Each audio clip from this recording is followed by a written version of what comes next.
नमो अर्हन्ताणं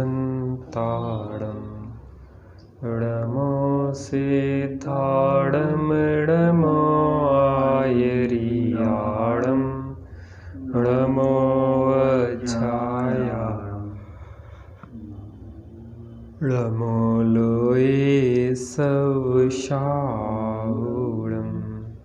मङ्गलं भगवान् वीरो मङ्गलं गौतमो गणी मङ्गलं कुन्दकुन्दाद्यो जैनधर्मोऽस्तु मङ्गलं सर्वमङ्गलमाङ्गल्यं सर्वकल्याणकारकं प्रधानं सर्वधर्माणां जैनं जयतु शासनम् जैनं जयतु शासनं। नमः श्रीवर्धमानाय निर्धूतकलिलात्मने शालोकानां त्रैलोकानां यद्विद्यादर्पणाय ते जे स्वरूप समझाविना पाम्यो दुख अनंत समझाव्यूं ते पद नमो श्री सद्गुरु भगवन देह छता जैनी दशा वर्ते देहाती ते ज्ञानी ना चरण मां वंदन हो अगणी वंदन हो अगणी।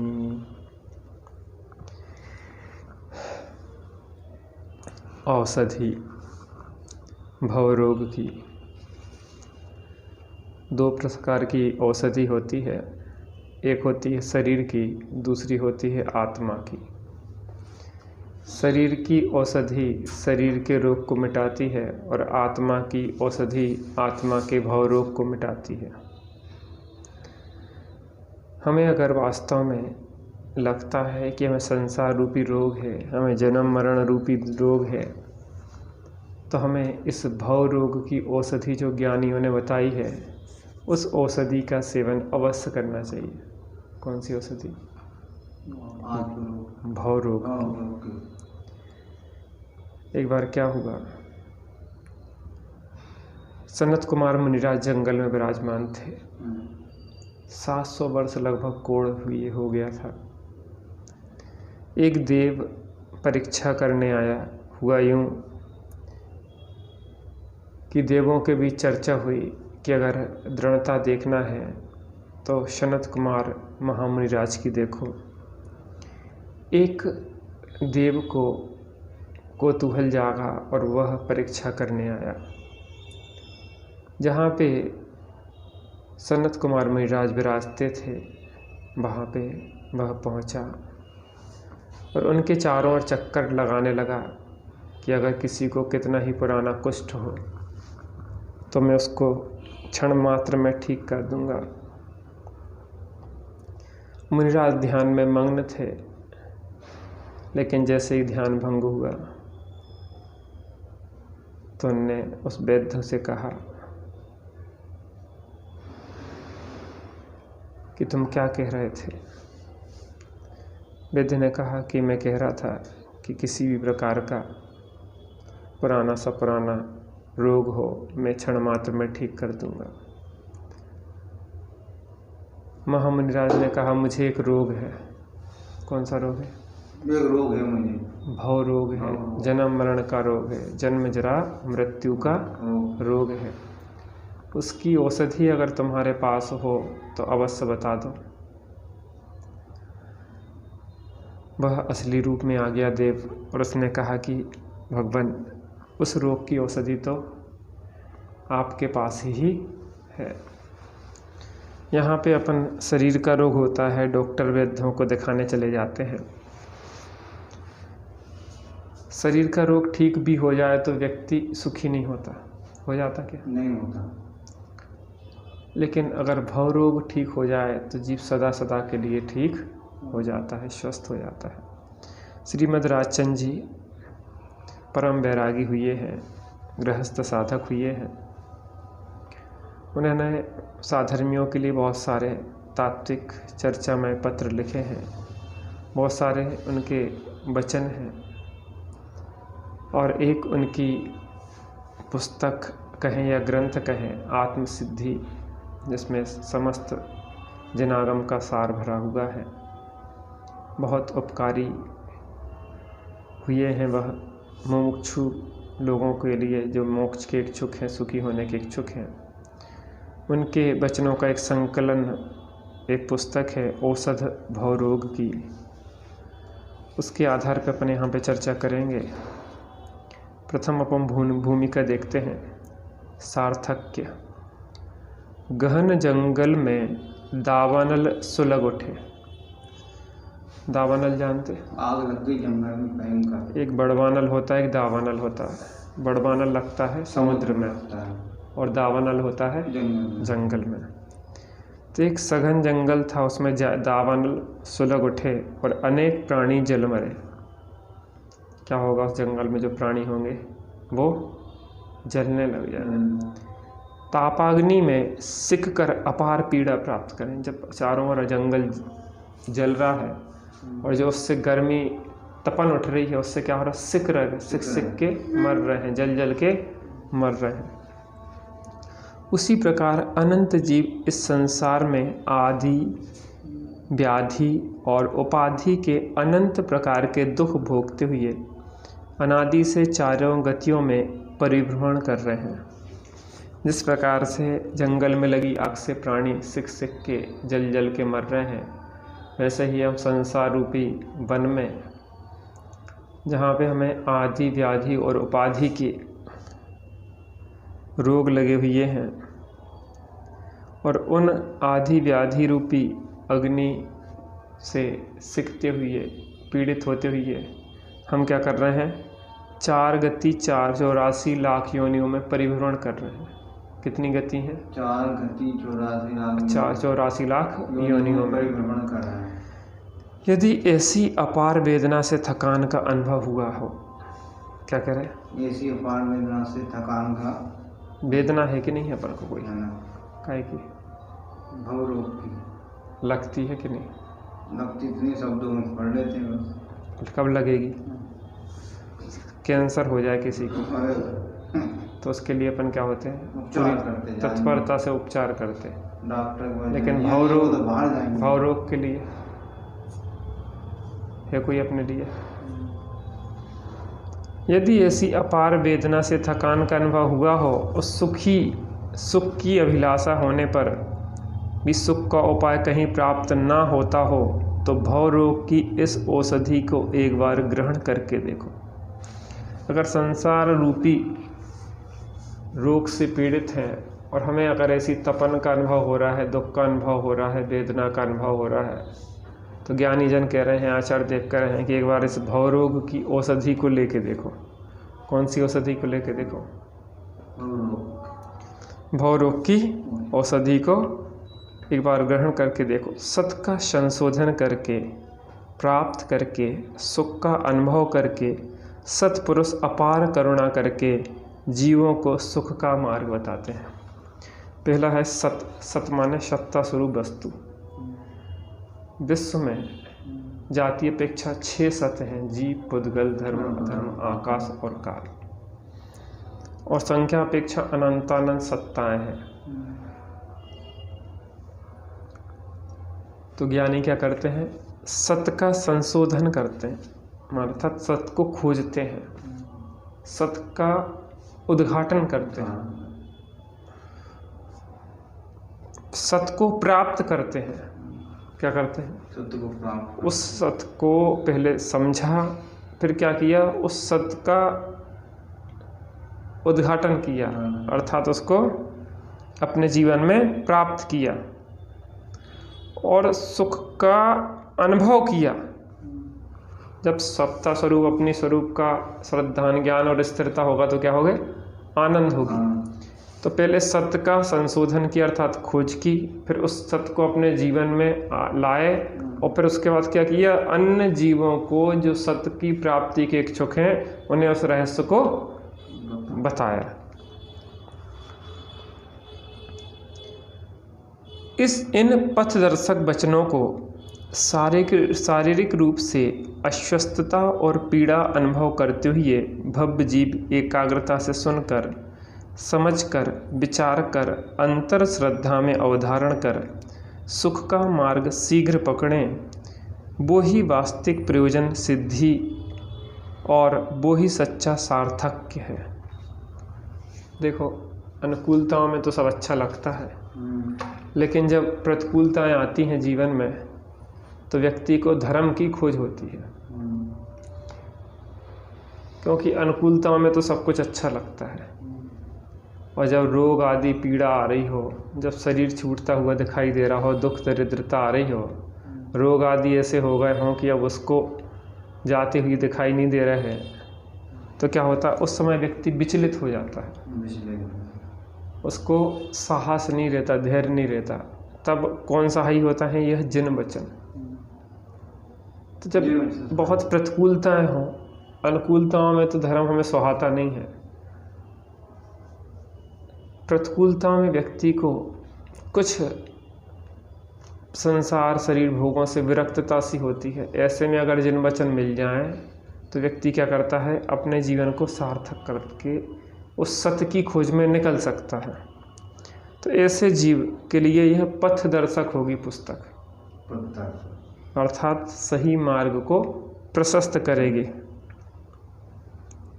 तो कह रहे कि इन पथदर्शक वचनों को शारीरिक रूप से अस्वस्थता और पीड़ा अनुभव करते हुए भव्य जीव एकाग्रता से सुनकर, पहला स्टेप क्या होता है, सुनो, ताहि सुनो भवी मन थिर, स्थिर चित्त से सुनो। फिर क्या करो, समझो। क्या करो, सुना ही नहीं होगा तो कैसे समझेंगे, मात्र सुन लिया है और समझा नहीं है तो भी सार्थकता नहीं है। समझ के फिर उस पर विचार करो, ऐसा ही है कि नहीं है, फिर उस पर श्रद्धा लाओ, श्रद्धा लाने के बाद उसको जीवन में उतारो, तो क्या होगा, सुख का मार्ग हम शीघ्र ही पकड़ लेंगे। तो वो ही वास्तविक प्रयोजन सिद्धि और वो ही सच्चा सार्थक वही सच्चा सार्थक्य है, अर्थात हमारे जीवन को। अब अपन शुरू करते हैं। हे भव्य, चलो आज हम कुछ ऐसा सुनते हैं जिससे हमारे वेदन में आते हुए रोग, पीड़ा, दुख, दर्द आदि सबकी विस्मृति हो जाए और हमें किसी भी उदय के प्रसंग में हर्ष शोक की वृत्ति या आकुलता ना हो, कैसे उदय हो, और राग द्वेष रहित सच्ची शांति पाकर सच्चे अर्थ में अनंत सुख की प्राप्ति हो। क्या कह रहे हैं, आज हम जो बात कहेंगे ज्ञानी जन कह रहे हैं, तो जब हम उसको सुनेंगे तो हमारे वेदन में जो रोग, पीड़ा, दुख, दर्द आ रहा है उसकी विस्मृति हो जाएगी, क्योंकि उपयोग एक समय में एक चीज़ को ही अंगीकार करता है। तो अगर हमारा उपयोग स्वरूप में लगेगा तो बाहर की चीज़ों की क्या हो जाएगी, विस्मृति हो जाएगी। शारीरिक रोग, पीड़ा, दुख, तकलीफ की क्या होगी, विस्मृति हो जाएगी। हमें किसी भी उदय के प्रसंग में हर्ष शोक की वृत्ति या आकुलता ना हो, वृत्ति ना हो कि कोई भी प्रसंग आ जाए, कोई अनुकूलता हो या प्रतिकूलता हो, हम उससे प्रभावित ना हो। कोई अपने भाई से नहीं दे तो जब भी अपन आकुलता नहीं, कोई अपना पैसे ले पैसा उसने ले लिए, उसने वापस नहीं किया। आप जब पैदा हुए थे कितने पैसा लेके आए थे, और जब जाओगे कितने लेके जाओगे, तो वो पैसा आपके कैसे हो गए।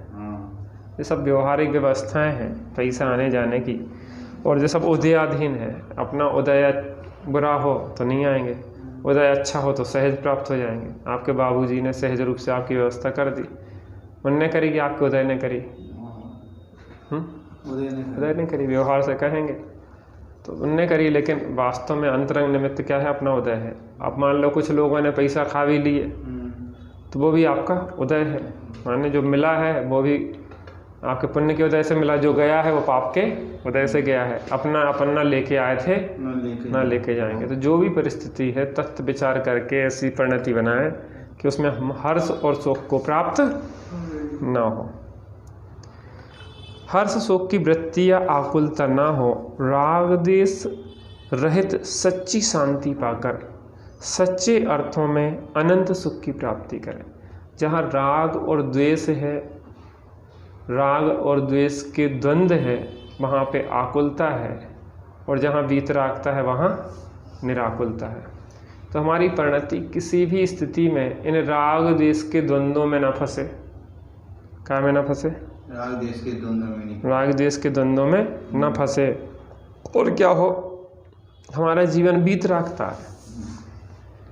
द्रव्य संग्रह में आचार्य नेमिचंद सिद्धांत देव कहते हैं, माँ मुझ्झः माँ रज्झः माँ दूसः इट्ठ निट्ठ अत्थेसु थिर मिच्छः जह चित्तम विचित्त झाण प्रसिद्धि। किसी भी इष्ट अनिष्ट प्रसंगों में मोह नहीं करो, राग नहीं करो, द्वेष नहीं करो। क्या करना चाहते हो? धर्म और शुक्ल ध्यान की सिद्धि चाहते हो, शांति की सिद्धि चाहते हो, निराकुलता की सिद्धि चाहते हो, तो क्या नहीं करो? इष्ट अनिष्ट स्थितियों में राग द्वेष मोह नहीं करो। यही शांति का मार्ग है। अनादि काल से चार गति रूप संसार में घूमते फिरते भटकते टकराते जीवों को कभी भी क्षण मात्र भी सुख प्राप्त नहीं हुआ। अपन क्या कर रहे हैं? अनादि काल से चार गति 84 लाख योनियों में भटक रहे हैं, घूम रहे हैं, फिर रहे हैं, टकरा रहे हैं। लेकिन इन चार गति 84 लाख योनियों में भटकते हुए में आज तक सुख की प्राप्ति नहीं हुई। जो कुछ क्षणिक सुख लगा था वह सुखाभास ही था और है, क्योंकि उस तथा कथित सुख के बाद क्या दुख फिर से उभर कर नहीं आया? जो हमें सुख भाषित हुआ था कि इसमें हमें सुख है, इन भोगों में सुख है, लगा था कि अपन अच्छी पढ़ाई कर लेंगे सुखी हो जाएंगे। पढ़ाई कर ली, सुखी हुई है कि नहीं हुई है? विवाह हो जाएगा तो सुखी हो जाएंगे, लगा था, सुखी हुई है कि नहीं? बच्चे हो जाएंगे तो, बच्चों की नौकरी लग जाएगी तो, और बहू आ जाएगी तो, तब भी नहीं होंगे।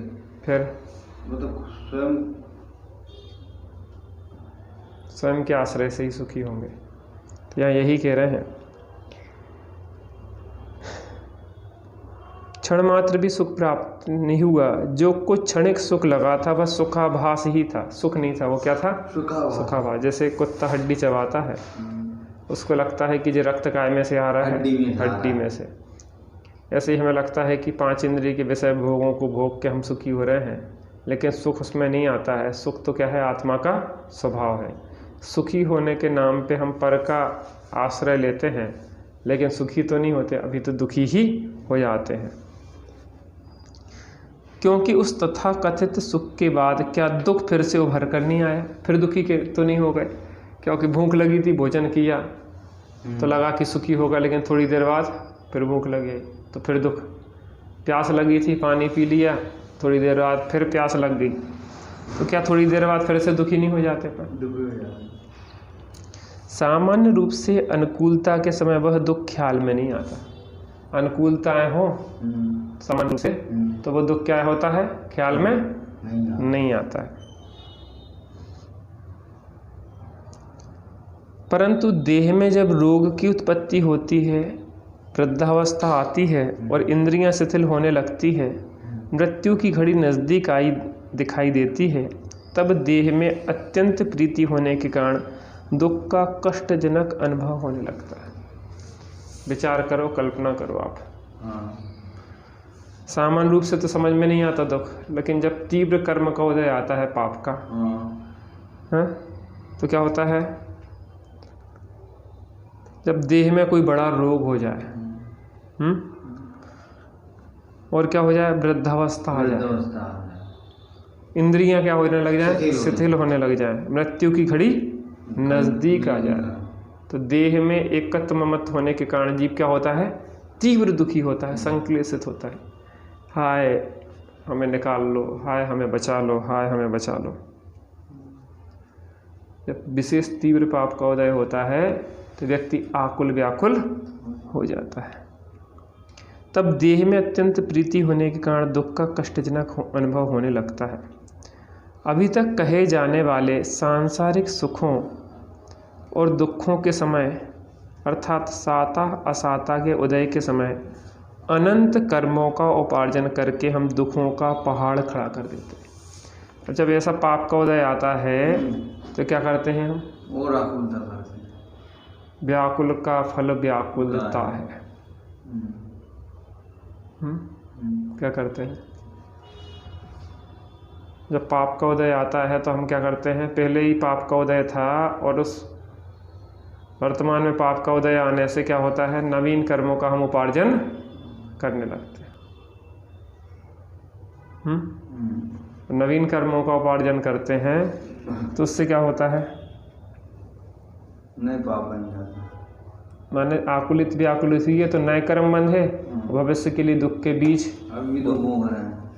एक वो भजन है ना, अज्ञानी पाप धतूरा नवो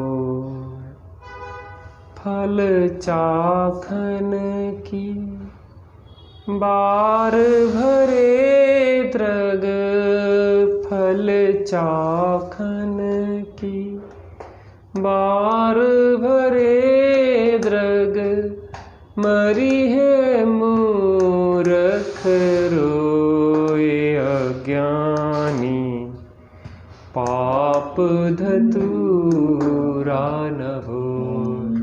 अब पाप रूपी धतूरे का बीज बोया है तो फल काय के आएंगे? धतूरे के। तो फिर तकलीफ होगी कि नहीं होगी? फल चाखन की भावार भरे द्रग, जब फल आएगा तो आंखों में आंसू भरेगा जी। मरी है वो धतूरा खाने के बाद क्या होगा? मर जाएगा और फिर क्या? अत्यंत आकुलित और व्याकुलित होने लग जाएगा। क्या कह रहे हैं?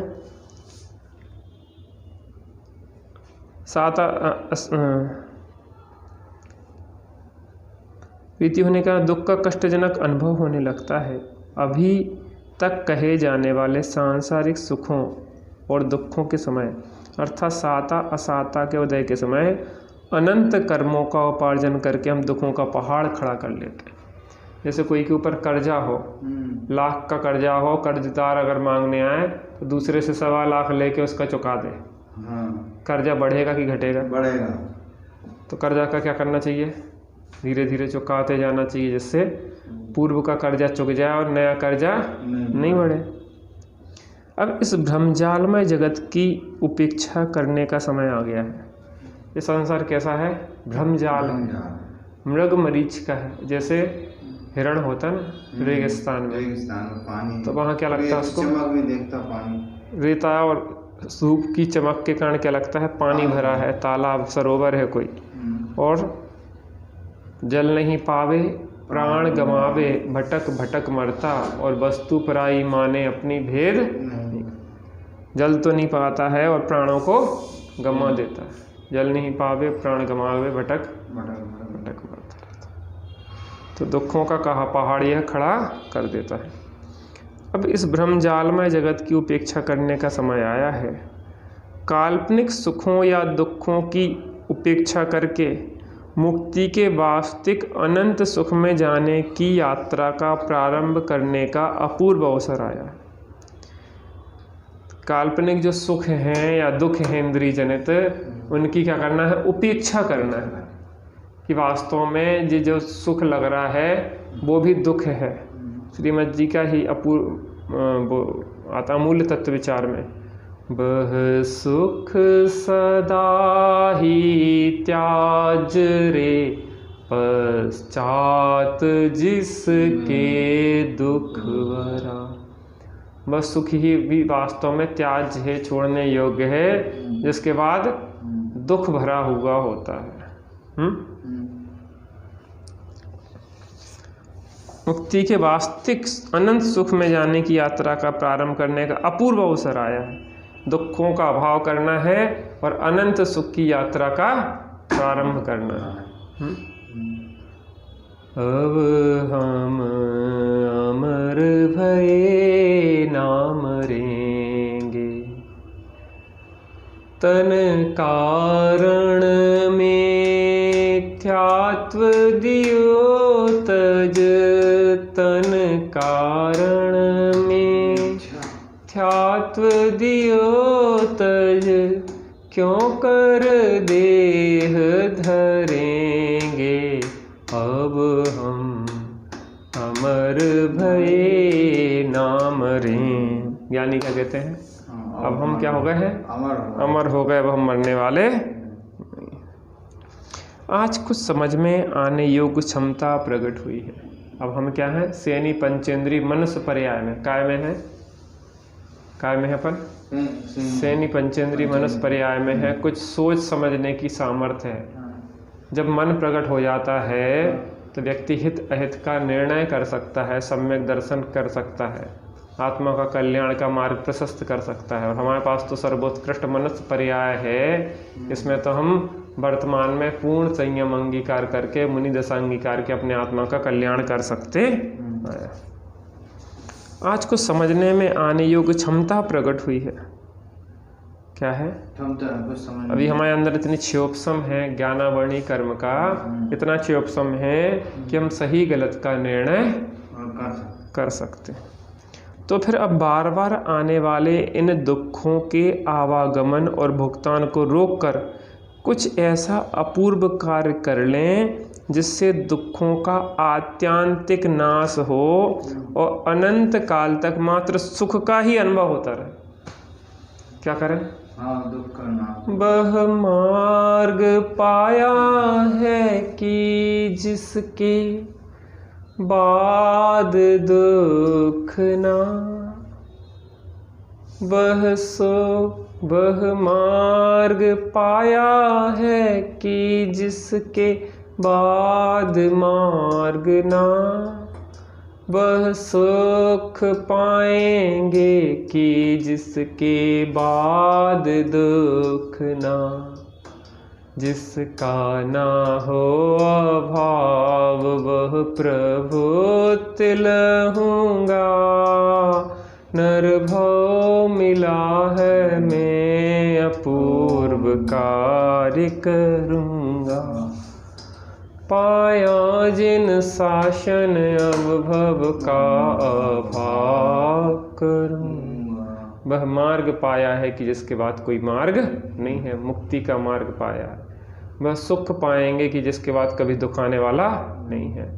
और जिसका ना हो अभाव वह प्रभुत्व लहूँगा। लोक के जो पद हैं वे तो छूटने वाले हैं। मोदी जी कितने ही बड़े हो जाएं, लेकिन क्या होगा, एक दिन वह पद भी छूटने वाला है।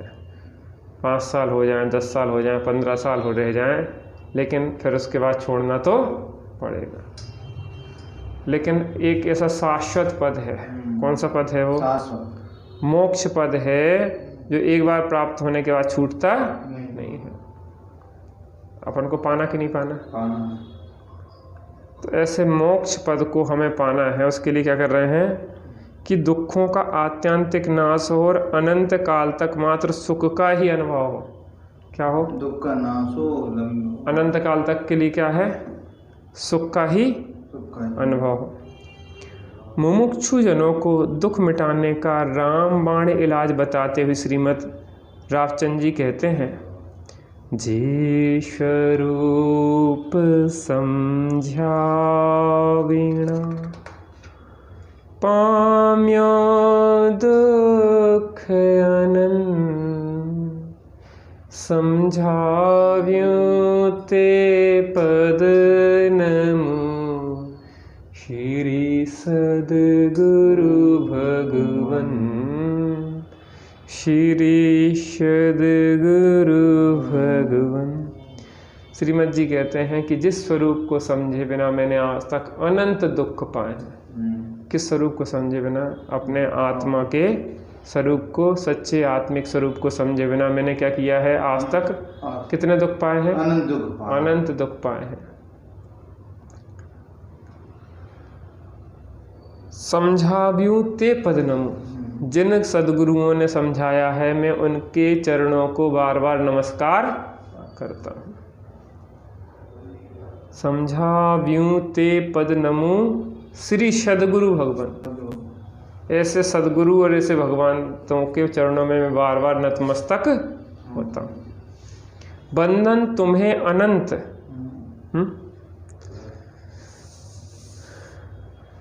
क्या है अनंत? क्यों? क्योंकि आप अगर हमें सच्चा मुक्ति का मार्ग न बताते तो हम क्या होता, संसार सागर में ही यूं ही भटकते रह जाते। इसलिए जिस स्वरूप को समझे बिना मैंने आज तक आनंद दुख पाए हैं, उस अपने आत्म पद को तुमने बताया है। हे सद्गुरु, हे भगवान, तुम्हें उसके लिए हमारा बार बार वंदन अभिनंदन हो। हम भी आपकी तरह सुखी हों, ऐसी मंगलमय भावना को अपन भाते हैं। ऐसी भवरोग की औषधि हम प्राप्त करें, हमारा भवरोग का अभाव हो और हम शाश्वत सुख मोक्ष सुख को प्राप्त करें। ऐसी मंगलमय भावना से आज अपने स्वाध्याय को यहीं विराम लेते हैं।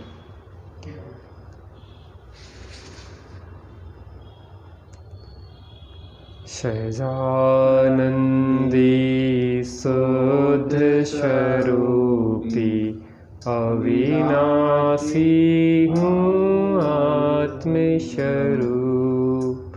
देह मरे पर मैं नहीं मरता, अजर अमर हूँ आत्मस्वरूप। सहजानंदी शुद्ध स्वरूपी अविनाशी हूँ आत्मस्वरूप। सापेक्ष अमृत जिन बचन निरपेक्ष चैतन्य घन दर्शा रहे कलिकाल में। अनुभव करो हे भव्य जन, तीर्थंकरों के विरह में यदि न रहे जिन वचन, तो स्वपरहित कैसे करें इस जगत में फिर भव्य जन। अज्ञान बस भ्रमते रहें, पशुवत सदा ही दुख सहें। धनी धन्य है वे जीव जो जिन वचन सुन निज हित करें। जावाणी के ज्ञान से सूझे लोकालो, वाणी मस्तक नमो सदा देत।